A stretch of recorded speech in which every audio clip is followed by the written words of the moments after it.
लाडकी बहीण योजनेसंदर्भात रोहित पवार यांनी वक्तव्य केलंय। सावत्र भावांनी फक्त मतांसाठी योजना आणली असं म्हणत रोहित पवार यांनी महायुतीवरती निशाणा साधलाय।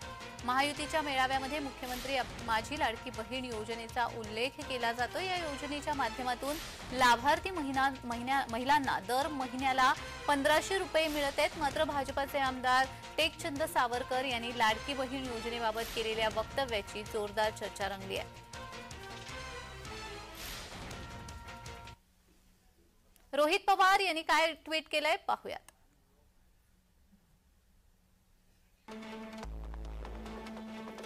मतांसाठी लाडकी बहीण योजनेचा जुगाड केल्याचे खुद्द भाजप आमदारांनी सांगितले।